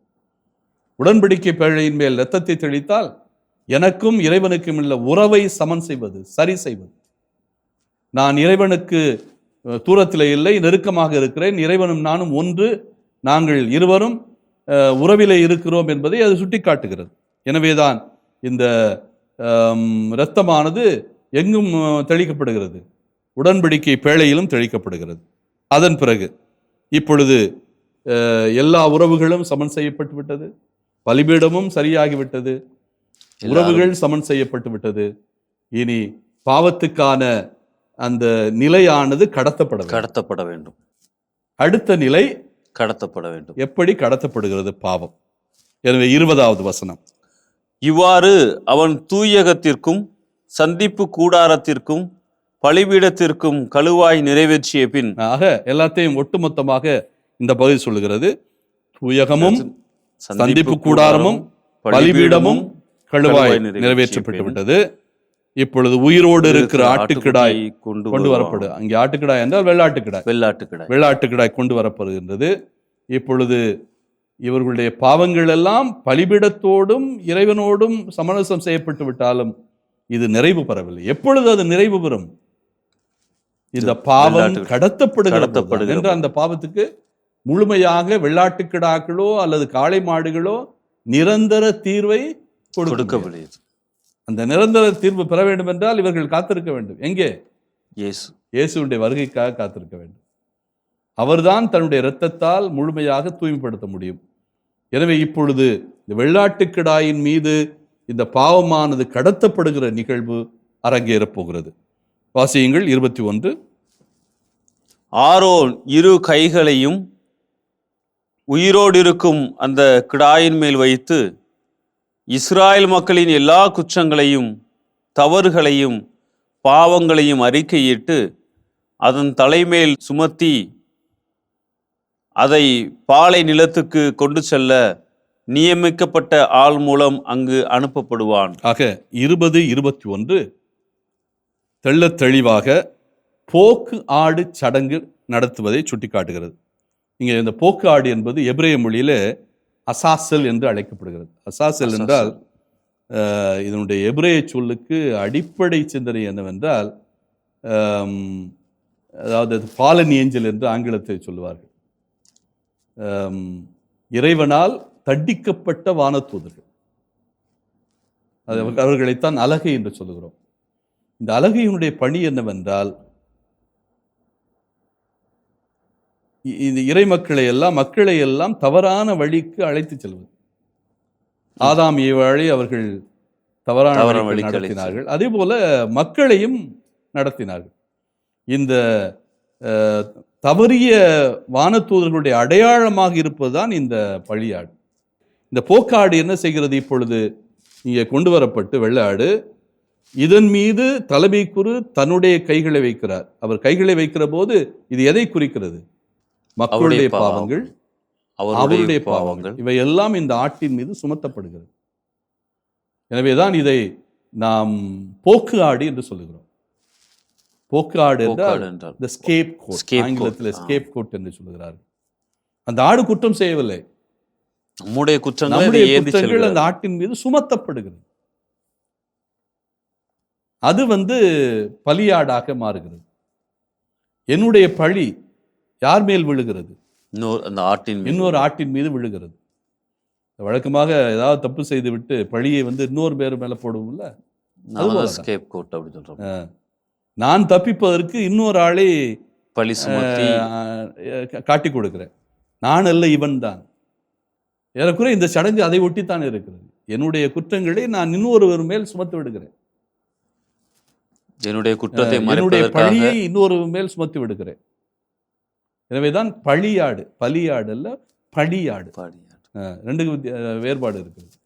பலி என்றால் பலி கொடுக்கப்படுது, பழி என்றால் குற்றத்தை இன்னொருவர் மேல் சுமத்துவது. எனவே இந்த ஸ்கேப் கோட் என்பது, இந்த அசாசல் என்பது எபிரேய மொழியில என்னுடைய குற்றங்களை எல்லாம் இன்னொருவருக்கு நான் சுமத்துவதை சுட்டிக்காட்டுகிறது. இதைத்தான் புதிய ஏற்பாடு இயேசுவை பழியாடாக சுட்டி காட்டுகிறது. பழியாட்டு செம்மறியாக இயேசு மக்களுக்காக தம்முடைய மக்களுடைய பாவங்களை தான் சுமந்து கொண்டார். எசையா புத்தகம் 53 அதிகாரம் இயேசுவினுடைய அந்த இயேசு எப்படி தன்னுடைய மக்களுடைய பாவங்களை தானே வலிய சுமந்து கொண்டார் என்பதை சுட்டி காட்டுகிறது. துன்புறும் ஊழியனுடைய பாடல் 53 அதிகாரம். அவர் நம்முடைய பாவங்களை சுமந்து கொண்டார், நம்முடைய காயங்களை. மெய்யாகவே அவர் நம் பிணிகளை தாங்கிக் கொண்டார், நம் துன்பங்களை சுமந்து கொண்டார். நாமோ அவர் கடவுளால் வதைக்கப்பட்டு நொறுக்கப்பட்டவர் என்றும் சிறுமைப்படுத்தப்பட்டவர் என்றும் எண்ணினோம். அவரோ நம் குற்றங்களுக்காக காயமடைந்தார், நம் தீச்செயலுக்காக நொறுக்கப்பட்டார். நமக்கு நிறைவாழ்வை அளிக்க அவர் தண்டிக்கப்பட்டார், அவர் தம் காயங்களால் நாம் குணமடைந்தோம். ஆக இந்த பழியாடு என்பது இயேசுவை சுட்டி காட்டுகிறது. இங்கே பழைய ஏற்பாட்டிலே அது ஒரு வெள்ளாடாக இருந்தது. ஆனால் புதிய ஏற்பாடு யாரை சுட்டி காட்டுகிறது? இயேசுவே ஒரு செம்மறியாடாக, பழியாடாக இங்கே மாறுகிறார். அதைத்தான் இந்த பகுதி சுட்டி காட்டுகிறது. இதை ஒருவர் தலைமையேற்று எங்கே கொண்டு செல்கிறார்? பாலை நிலத்துக்கு இட்டு செல்கிறார். இன்றைக்கும் அந்த பகுதி அசாசால் மலைப்பகுதி என்று அழைக்கப்படுகிறது. அதாவது யூதேயா பாலைவனம் என்று ஒன்று இருக்கிறது. யூதேயா முழுவதும் பாலைவனம் தான், ஒரு பகுதி மட்டும்தான் வழமையான பகுதி. குறிப்பாக யூதேயாவுடைய மேற்கு பகுதி, யூதேயாவுடைய மேற்கு மலைப்பகுதிகள் கொஞ்சம் செழிப்பு மிக்க பகுதிகளாக இருக்கும். குறிப்பாக நாம் புதிய ஏற்பாட்டில் எலிசபெத்து சக்கரியா வாழ்ந்த பகுதியை சொல்லுகிறோம். ஐன்கரீம் பகுதிகள். ஐன்கரீம் என்றாலே நீரூற்றுகளும் திராட்சை கொடிகளும் நிறைந்த பகுதி. அதான் ஐன்கரீம். ஐன்கரீம் என்று அழைக்கப்படுகிறது. நீரூற்றுகளும் இங்கே உண்டு, திராட்சை கொடிகளும் நிறைய உண்டு. அது செழிப்பான பகுதி. அதுவும் யூதேயா மலைப்பகுதி தான் ஐன்கரீம் என்பது. இந்த ஐன்கரீம் இருக்கிற பகுதிகள் தவிர்த்து அதற்கு கிழக்கே இருக்கிற பகுதிகள் எல்லாம், யோர்தான் பள்ளத்தாக்கை நோக்கி செல்கிற பகுதிகள் எல்லாம் முழுமையாக வறண்ட பாலைவனம். அதுல எந்த வித உயிரினங்களையும் நீங்க பார்க்கவே முடியாது. ஒரு சின்ன உயிரினத்தை கூட பார்க்க முடியாது. பள்ளத்தாக்குகளில் முன்னால இந்த கேயோன் நீர்வீழ்ச்சி சென்றது, அந்த நீர்வீழ்ச்சி சென்ற வழிப்பகுதிகளிலே செழிப்பாக இருக்கும் பள்ளத்தாக்கில். அது யோர்தான் பள்ளத்தாக்கு வரை சென்று சாக்கடையிலே கலந்ததாக எசேக்கியேல் புத்தகம் நமக்கு சுட்டி காட்டுகிறது. ஆனால் அந்த நீர்வீழ்ச்சி எசேக்கியேல் காலத்திலேயே முழுவதுமாக முடிக்கப்பட்டு விட்டது. என்றால் எசேக்கியேல் அதை ஒரு கற்பனையாக சொன்னால் கூட, எசேக்கியேலுக்கு முன்னாலே அந்த நீர்வீழ்ச்சியானது தன்னுடைய பாதையை முடித்து கொண்டது. என்றால் கேகோன் நீர்வீழ்ச்சியை வளைத்துதான் எசேக்கியா மன்னன் அந்த தண்ணீரை நீர்வீழ்ச்சி தண்ணியை தாவீதுடைய நகரத்துக்குள்ளே கொண்டு செல்கிறான். அந்த தாவீது நகருக்குள்ளே இது உள்ளே ஒரு சுரங்கப்பாதை போல அமைத்து அந்த தண்ணீரை, கேகோன் நீர்வீழ்ச்சியினுடைய தண்ணீரை உள்ளே கொண்டு செல்கிறான். அதுதான் சிலோவாம் குளமாக மாறுகிறது. உள்பகுதியிலே பெரிய குளத்தை வெட்டி அதற்கு சிலோவாம் குளம் என்று அழைத்து அந்த தண்ணீர் மக்களுடைய பயன்பாட்டுக்கு பயன்பட்டது. எருசலேம் நகர மக்கள் எல்லாம் இந்த தண்ணீரைத்தான் பயன்படுத்தினார்கள். இல்லாவிட்டால் அவர்களுக்கு தண்ணீரே கிடையாது. அதுக்கு முன்னால் இந்த கேகோன் நீர்வீழ்ச்சி இந்த கெதரோன் பள்ளத்தாக்கு வழியாக சாக்கடலுக்குள்ளே சென்றது. இது எசேக்கியா காலத்தில் நிகழ்ந்தது. எசேக்கியா காலம் என்பது 715 686 வரை, குறைய 30 ஆண்டுகள். அது ஏசையா காலம். எசேக்கியேல் என்பவர் ஏசையாவுக்கு பின்னாலே வந்தவர். ஏசையாவுடைய காலம் என்பது 740 680 என்றால், எசேக்கியனுடைய காலம் 500களை தொடுகிறது. அதாவது எசேக்கியேல் நாடு கடத்தப்பட்ட போது 597 முதல் நாடு கடத்தல் என்றால் பபிலோனியனுடைய முதல் நாடு கடத்தல், நெபுகாத்நேசாருடைய முதல் நாடு கடத்தல்.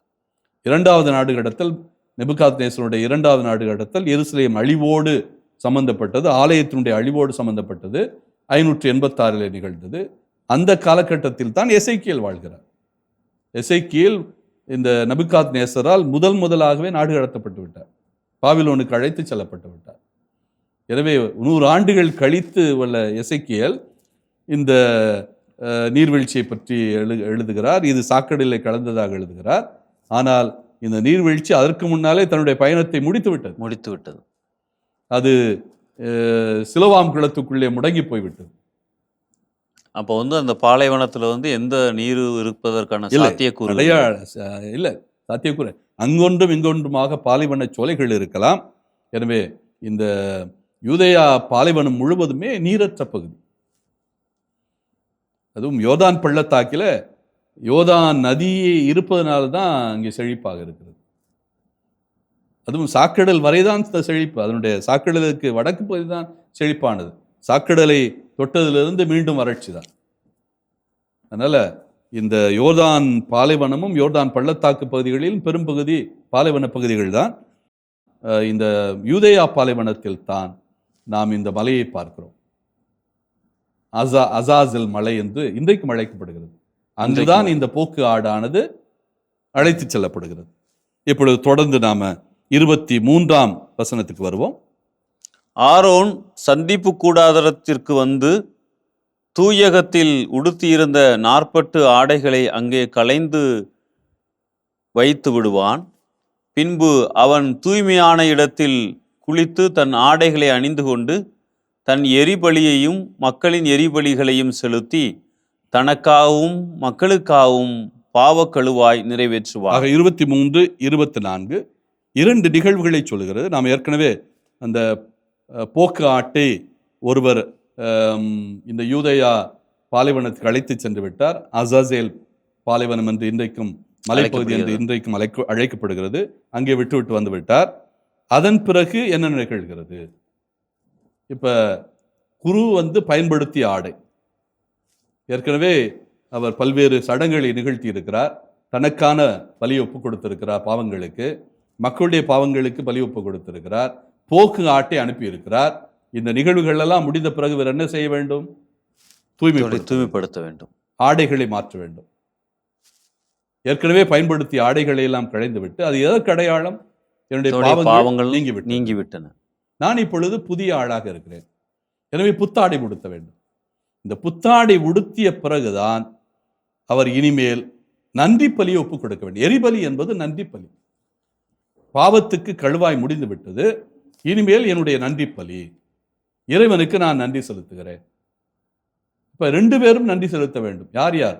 அவருக்காக நன்றி செலுத்த வேண்டும், மக்களும் நன்றி செலுத்த வேண்டும். எனவே 2 வகையான பலிகளை அவர் செலுத்த வேண்டும். அப்ப 2 வகையான மிருகங்கள் அங்கே பயன்படுத்தப்படுகிறது. என்னென்ன மிருகங்கள்? காளை குருக்களுக்காக இல்லை, ஏற்கனவே அவர் வெள்ள செம்மறி ஆட்டைத்தான் தனக்காக நன்றி பலியாக அல்லது எரிபலியாக கொண்டு வந்திருக்கிறார். அதே போல மக்களும் செம்மறி ஆட்டை நன்றி பலியாக கொண்டு வந்திருக்கிறார்கள். இந்த 2 செம்மறி ஆட்டையும் அவர் பலி கொடுக்க வேண்டும். அதைத்தான் இங்கே சுட்டி காட்டுகிறார். எனவே 23ஆம் வசனத்தில் 2 ஆட்டுக்கிடாய்கள் தனக்காக மக்களுக்காக பலி செலுத்துதல், 2 ஆட்டுக்கிடாய்களும் எரிபலிகளாக மக்களின் அல்லது தலைமை குருவின் குற்ற நீக்க பலியாக. இது எங்களுடைய குற்றங்கள் எல்லாம் இப்பொழுது நீங்கிவிட்டது, இறைவன் நீக்கிவிட்டார். எனவே அதற்கு நன்றியாக நாங்கள் இந்த 2 செம்மறியாடுகளையும் பலியாக ஒப்புக் கொடுக்கிறார் ஆரோன். அதற்கடுத்து 27 தூயகத்திற்குள் பாவம் போக்குவதற்கென இரத்தம் எடுக்கப்பட்ட காளையையும் கிடாயும் பாளையத்திற்கு வெளியே கொண்டு போகப்படும். அவற்றின் தோல், இறைச்சி, சாணம் ஆகியவை நெருப்பில் சுட்டரிக்கப்படும். ஆக 27வது பலி ஒப்பு கொடுக்கப்பட்டு விட்டது, எரிபலி முடிந்து விட்டது.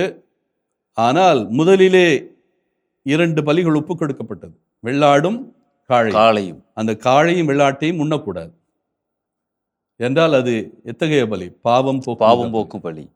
அதை முழுவதுமாக எரிக்க வேண்டும். ஆனால் இந்த பாளையத்துக்குள்ளே எரிக்கக்கூடாது, அல்லது இங்கே இருக்கிற சந்திப்பு கூடாரத்துக்குள்ளே எரிக்கக்கூடாது. பாளையத்துக்கு வெளியே கொண்டு போகப்பட வேண்டும். அது கொண்டு செல்லப்பட்டு முழுவதுமாக எரிக்க வேண்டும். இதையும் ஒருவர் கொண்டு செல்ல வேண்டும், ஒரு மனிதர் கொண்டு செல்ல வேண்டும். இப்போ 2 பேர் வெளியேறுகிறார் பாளையத்தை விட்டு. ஒருவர் போக்கு ஆட்டை கொண்டு சென்றிருக்கிறார், இன்னொருவர் பாவம் இந்த காளையினுடைய எஞ்சிய பகுதிகள் அல்லது காளையினுடைய உடல், சாணம், தோல் சம்பந்தப்பட்ட எல்லா பகுதிகள், எல்லாவற்றையும் அதே போல வெள்ளாட்டினுடைய தோல் சம்பந்தப்பட்ட எல்லாவற்றையும் இப்பொழுது என்ன செய்ய வேண்டும்? வெளியே வெளியிலே கொண்டு போய் முழுவதுமாக எரிக்க எரிக்க வேண்டும். வேண்டும். எதையும் மீதி வைத்திருக்கக்கூடாது, அத்தனையும் எரிக்க வேண்டும் எரிபலியில். என்றால் இது இந்த பலியில எதையும் உண்ணக்கூடாது. இந்த 2 பேர் இப்ப வெளியேறி இருக்கிறார்கள் பாளையத்துக்கு. ஆமா. இந்த வெளியேறிய 2 பேரும் என்ன செய்ய வேண்டும் என்பதை 26, 28. அவற்றை எரித்த 26 போக்காட்டை கொண்டு போனவர், 28 வந்து 28 இந்த காளையையும் வெள்ளாட்டையும் அதனுடைய இறந்த உடலை எடுத்துக்கொண்டு சென்றவர்கள் என்ன செய்ய வேண்டும்? வாசியுங்கள். அவற்றை எரித்தவன் தன் உடைகளை துவைத்து தண்ணீரில் குளித்த பின்னரே பாளையத்திற்குள் வருவான். ஆக பாளையத்திற்குள் அவன் வருவதற்கு என்ன தகுதி என்றால் அவன் தன்னை தூய்மைப்படுத்திக் கொள்ள வேண்டும். ஆக இவையெல்லாம் இந்த எப்படிப்பட்ட நெறிமுறைகள், எப்படிப்பட்ட வழக்குகள் இந்த பாவக்கழுவாய் நாளன்று நடக்க வேண்டும், நிகழ வேண்டும் என்பதை மிக தெள்ள தெளிவாக 1ஆம் வசனத்திலிருந்து 29ஆம் வசனம் வரை தெளிவாக சுட்டி காட்டுகிறது. அதன் பிறகு இந்த 30ஆம் வசனத்திலிருந்து 34ஆம் வசனம் வரை ஏறக்குறைய ஒரு முடிவுரை போல அமைகிறது. வாசியுங்கள். 30. அந்த நாளில் நீங்கள் தூய்மையாக்கப்படும்படி உங்களுக்கென பாவக்கழுவாய் நிறைவேற்றப்படும். ஆண்டவர் திருமுன் உங்கள் பாவங்களுக்காக கழுவாய் நிறைவேற்றப்பட நீங்கள் தூய்மை அடைவீர்கள். ஆக இதுதான் பொது சிந்தனை. அடிப்படையில் இந்த நாள் எதற்காக பயன்படுத்தப்படுகிறது? நம்மை தூய்மைப்படுத்த. நீ பாவ மாசு அற்றவனாக, பாவக்கழுவாய் நாளில் மாசு மறு அற்றவனாக நீ இருக்க வேண்டும், தூய்மையானவனாக இருக்க வேண்டும். ஏனென்றால் இறைவன் தூய்மையாக இருக்கிறார். அது உங்களுக்கு நோன்பு நாள். அந்த நாள் நீங்கள் முழுவதும் ஓய்வெடுத்து ஓய்வு நாள் என்று என்றும் உள்ள நியமனமாக இருக்கட்டும். நம்ம ஏற்கனவே இந்த பகுதியை ஆரம்பிக்கிற போது தொடங்கி ஆரம்பித்தோம். அந்த ஓய்வு நாள் 32 அருள்பொழிவு செய்யப்பட்டு தன் தந்தைக்கு பின்னர் குருவாக நியமனம் பெற்றவனே பாவக்கழுவாய் நிறைவேற்றுவான். இது பாரம்பரியத்தை சுட்டி காட்டுகிறது. ஆரோனுக்கு பிறகு இது எப்படி ஒரு மரபாக இருக்க வேண்டும்? ஆரோனை தொடர்ந்து ஆரோனுக்கு பிறகு யார் யார் திருப்பொழிவு பெற்றிருக்கிறார்களோ, யாராக குருவாக திருப்பொழிவு பெற்றிருக்கிறார்களோ அவர்கள் மட்டும்தான் இந்த பாவ கரை நாளை அல்லது பாவ கரை நீக்க நாளை கொண்டாட முடியும், தலைமையேற்க முடியும். பாவ கழுவாய் நாளை தலைமையேற்க முடியும். அவர்கள் எந்தெந்த ஆடைகளை அணிய வேண்டும்? ஏற்கனவே நம்ம சுட்டிக்காட்டிய குருக்களுக்குரிய ஆடைகளை அணிய வேண்டும். 33 தூயகத்திற்காகவும் சந்திப்பு கூடாரத்திற்காகவும் பாவக்கழுவாய் நிறைவேற்றுவான். குருக்களுக்காகவும் சபையின் எல்லா மக்களுக்காகவும் பாவக்கழுவாய் நிறைவேற்றுவான். ஆண்டுக்கு ஒரு முறை இஸ்ராயல் மக்களுக்காகவும் அவர்களுடைய எல்லா பாவங்களுக்காகவும் கழுவாய் நிறைவேற்ற வேண்டும். இதுதான் நியமனம். ஆக இது முடிவுரை போல நாம் 29 வசனங்களிலே பார்த்த அந்த பகுதிக்கு முடிவுரை போல இந்த 31 முதல் 34 வரை உள்ள வசனங்கள் சுருக்கம். நான் ஏற்கனவே சொன்னேன் சம்மரி ஸ்டேட்மெண்ட் என்று. அதை ஆங்கிலத்தில் சம்மரி ஸ்டேட்மெண்ட் என்று சொன்னாலும் அதனுடைய பொருள் என்னவென்றால் இந்த பகுதி தான் நாம் இதுவரை பார்த்த அந்த அதிகார முழுமையினுடைய சாராம்சம். எப்படி பாவக்கழுவாய் நாள் கொண்டாடப்பட வேண்டும், அதனுடைய நோக்கம் என்ன, அதனுடைய இலக்கு என்ன, பாவக்கழுவாய் என்றால் என்ன, பாவக்கழுவாய் என்பது குருக்கள் மட்டுமல்ல, இறை மக்களும் அல்லது இஸ்ராயல் மக்களும் தங்களுடைய பாவங்கள் முழுவதையும் நீக்குகின்ற நாள். ஆனால் அங்கே நீக்க முடியாது, அது கடத்தத்தான் பட முடியும். எப்படி கடத்த முடியும் என்றால் வெள்ளாட்டின் வழியாக அது போக்காடாக மாறி அது கழுவப்பட வேண்டும். அந்த கழுவப்படுவது தொடர்ந்து கொண்டே இருக்கும். எப்பொழுது அது நிறைவேறும்? முழுமையாக நிறைவு வரும். அந்த கடத்தலிலிருந்து மன்னிப்பு முழுமையாக எப்பொழுது கிடைக்கும்? இயேசு கிறிஸ்து வழியாக. அவர்தான் முழுமையான மன்னிப்பு, இரத்தத்தினால் தூய்மைப்படுத்தக்கூடிய அவர்தான் முழுமையான போக்காடு. அவர்தான் முழுமையான பழியாடு. எஸ், இதற்கு ஒரு முன்னோட்டம் போலதான் இந்த 16ஆம் அதிகாரம் முழுமையாக அமைகிறது. பாவக்கழுவாய் நாள் பற்றிய அந்த சிந்தனை நமக்கு சொல்லப்படுகிறது. அன்பிற்கினிய நேயர்களே, இந்த அதிகாரத்தில் உள்ள ஒவ்வொரு வசனமாக வாசித்து அருத்தந்தையில் விளக்கம் கொடுத்ததை நாம் தெளிவாக கேட்டறிந்தோம். இனி ஒவ்வொரு வசனமாக வாசிக்க ஒவ்வொருவரும் செவிமடுப்போம். லேவியராகமம் அதிகாரம் 16. ஆரோனின் புதல்வர் இருவர் ஆண்டவரது திருமுன்னிலையை நெருங்கியதால் சாவுக்குள்ளான பின் ஆண்டவர் மோசேயிடம் கூறியது: ஆரோனிடம் நீ கூற வேண்டியது, அவன் சாகாது இருக்க வேண்டுமெனில் தூயகத்தில் தொங்கு திரைக்கு உள்ளே இருக்கும் இரக்கத்தின் இருக்கையின் மூடிக்கு முன்பாக அவன் விரும்பும் போதெல்லாம் வரக்கூடாது. வந்தால் சாவுக்குள்ளாவான். ஏனெனில் இரக்கத்தின் இருக்கையின் மேல் மேகத்தில் நான் தோன்றுவேன். ஒரு காளையை பாவம் போக்கும் பலியாகவும் ஓர் ஆட்டுக்கிடாயை எரிபலியாகவும் செலுத்தி ஆரோன் தூயகத்திற்குள் நுழையலாம். அவன் புனித நாற்பட்டு மேற்சட்டை அணிய வேண்டும். நாற்பட்டாலான உள்ளாடை, கச்சை, தலைப்பாகை அணிய வேண்டும். இந்த புனித ஆடைகளை நீராடிய பின்னரே அவன் அணியலாம். இஸ்ரேல் மக்கள் கூட்டமைப்பு பாவம் போக்கும் பலிக்காக வெள்ளாட்டுக்கிடாய்கள் 2ஐயும் எரிபலிக்காக ஆட்டுக்கிடாய் 1ஐயும் கொண்டு வர வேண்டும்.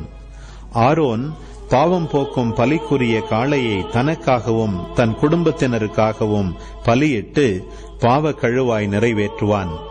வெள்ளாட்டுக்கிடாய்கள் 2ஐயும் சந்திப்பு கூடார வாயிலில் ஆண்டவர் திருமுன் நிறுத்த வேண்டும். ஆண்டவருக்கென ஒன்றும் போக்கு ஆடாக விடப்படுவதற்கென ஒன்றுமாக அந்த கிடாய்கள் மேல் சீட்டு இடப்படும். ஆண்டவருக்கென சீட்டு விழுந்த ஆட்டுக்கிடாயை பாவம் போக்கும் பலியாக செலுத்த வேண்டும். போக்கு ஆடாக விடப்படுவதற்கென சீட்டு விழுந்த வெள்ளாட்டு கிடாய் பாவ கழுவாய்க்கென பாலை நிலத்திற்கு அனுப்பப்படுமாறு ஆண்டவர் திருமுன் உயிருடன் நிறுத்தி வைக்கப்படும். ஆரோன் பாவம் போக்கும் பலிக்குரிய காளையை தனக்காகவும் தன் குடும்பத்தாருக்காகவும் பலியிட்டு பாவ கழுவாய் நிறைவேற்றுவான். ஆரோன் கலசத்தை ஆண்டவர் திருமுன் இருக்கும் பலிபீடத்து நெருப்பு தணலால் நிரப்பிக்கொண்டு பொடியாக்கப்பட்ட நறுமணமிக்க சாம்பிராணியும் எடுத்துக்கொண்டு தொங்கு திரைக்கு உள்ளே வருவான். அவன் சாகாதிருக்க உடன்படிக்கை பேழையின் மேல் இருக்கும் இரக்கத்தின் இருக்கையை புனித புகை மூடும் அளவிற்கு ஆண்டவர் திருமுன் நெருப்பில் சாம்பிராணி போடுவான். மேலும் அவன் கீழே நின்று கொண்டு காளையின் இரத்தத்தில் சிறிது எடுத்து இரக்கத்தின் இருக்கை மீது தன் விரலால் தெளிப்பான். மீண்டும் சிறிது எடுத்து இரக்கத்தின் இருக்கை முன்னர் 7 முறை தெளிப்பான். மக்களின் பாவம் போக்கும் பலியான வெள்ளாட்டுக்கிடாயை அவன் அடித்து அதன் இரத்தத்தை தொங்கு திரைக்கு உள்ளே கொண்டு செல்வான். காளையின் இரத்தத்தை தெளித்தது போலவே இதனையும் இரக்கத்தின் இருக்கையின் மேலும் அதன் முன்னிலையிலும் தெளிப்பான். இஸ்ரேல் மக்களின் தீட்டுகளை முன்னிட்டும் அவர்களின் பாவங்களால் விளைந்த குற்றங்களை முன்னிட்டும் தீட்டுப்பட்ட தூயகத்திற்காக பாவ கழுவாய் நிறைவேற்றுவான். அவர்களின் தூய்மையற்ற நிலைக்குள் அமைந்துள்ள சந்திப்பு கூடாரத்துக்காகவும் அவன் அப்படியே செய்வான். அவன் தனக்காகவும் தன் குடும்பத்திற்காகவும் சபை மக்கள் அனைவருக்காகவும் பாவ கழுவாய் நிறைவேற்றும்படி தூயகத்திற்குள் சென்று பாவ கழுவாய் நிறைவேற்றிவிட்டு வெளியே வரும் வரை சந்திப்பு கூடாரத்தில் எவரும் இருத்தல் கூடாது. அவன் ஆண்டவர் திருமுன் இருக்கிற பலிபீடத்திற்கு அருகில் வந்து அதற்கு பாவ கழுவாய் நிறைவேற்றுவான். காளையின் இரத்தத்திலும் வெள்ளாட்டுக்கிடாயின் இரத்தத்திலும் சிறிது எடுத்து பலிபீட கொம்புகளில் பூசுவான். தன் விரலினால் அந்த இரத்தத்தை எடுத்து 7 முறை அதன் மேல் தெளித்து இஸ்ரேல் மக்களின் தீட்டுகள் நீங்க அர்ப்பணிப்பான். இவ்வாறு அவன் தூயகத்திற்கும் சந்திப்பு கூடாரத்திற்கும் பலிபீடத்திற்கும் கழுவாய் நிறைவேற்றிய பின் உயிரோடு இருக்கிற ஆட்டுக்கிடாயை கொண்டு வருவான். ஆரோன் 2 கைகளையும் உயிரோடு இருக்கும் அந்த கிடாயின் மேல் வைத்து இஸ்ரேல் மக்களின் எல்லா குற்றங்களையும் தவறுகளையும் பாவங்களையும் அறிக்கையிட்டு அதன் தலைமேல் சுமத்தி அதை பாலை நிலத்துக்கு கொண்டு செல்ல நியமிக்கப்பட்ட ஆள் மூலம் அங்கு அனுப்பிவிடுவான். அந்த வெள்ளாட்டு கிடாய் அவர்களின் பாவங்களை சுமந்து கொண்டு தனிமையான இடத்திற்கு செல்லும். அந்த ஆள் அதை பாலை நிலத்தில் விட்டுவிடுவான். ஆரோன் சந்திப்பு கூடாரத்திற்கு வந்து தூயகத்தில் உடுத்தியிருந்த 40 ஆடைகளை அங்கே களைந்து வைத்து விடுவான். பின்பு அவன் தூய்மையான இடத்தில் குளித்து தன் ஆடைகளை அணிந்து கொண்டு தன் எரிபலியையும் மக்களின் எரிபலிகளையும் செலுத்தி தனக்காகவும் மக்களுக்காகவும் பாவ கழுவாய் நிறைவேற்றுவான். பாவம் போக்கும் பலியின் கொழுப்பை அவன் பலிபீடத்தில் எரித்து விடுவான். போகவிட்ட போக்கு ஆடாகிய வெள்ளாட்டு கிடாயை கொண்டு போய் விட்டவன் தன் உடைகளை துவைத்து தண்ணீரில் குளித்த பின்னரே பாளையத்துக்குள் வருவான். தூயகத்திற்குள் பாவம் போக்குவதற்கென இரத்தம் எடுக்கப்பட்ட காளையும் கிடாயும் பாளையத்திற்கு வெளியே கொண்டு போகப்படும். அவற்றின் தோல், இறைச்சி, சாணம் ஆகியவை நெருப்பில் சுட்டெரிக்கப்படும்.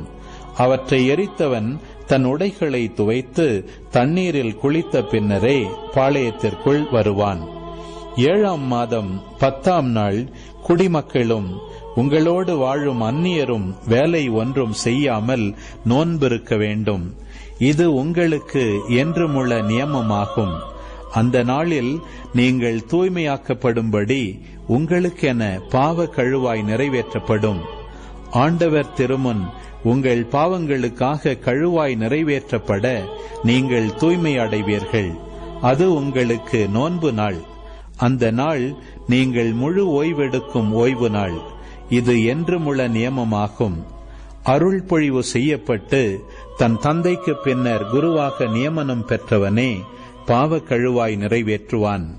அவன் தூய உடைகளான 40 ஆடைகளை அணிந்து கொண்டு தூயகத்திற்காகவும் சந்திப்பு கூடாரத்திற்காகவும் பாவ கழுவாய் நிறைவேற்றுவான். குருக்களுக்காகவும் சபையின் எல்லா மக்களுக்காகவும் பாவ கழுவாய் செய்வான். ஆண்டுக்கு ஒரு முறை இஸ்ரேல் மக்களுக்காகவும் அவர்களுடைய எல்லா பாவங்களுக்காகவும் கழுவாய் நிறைவேற்ற வேண்டும். இது என்றுமுள்ள நியமமாகும் என்று சொல் என்றார். ஆண்டவர் இட்ட ஆணையின்படி மோசே செய்தார்.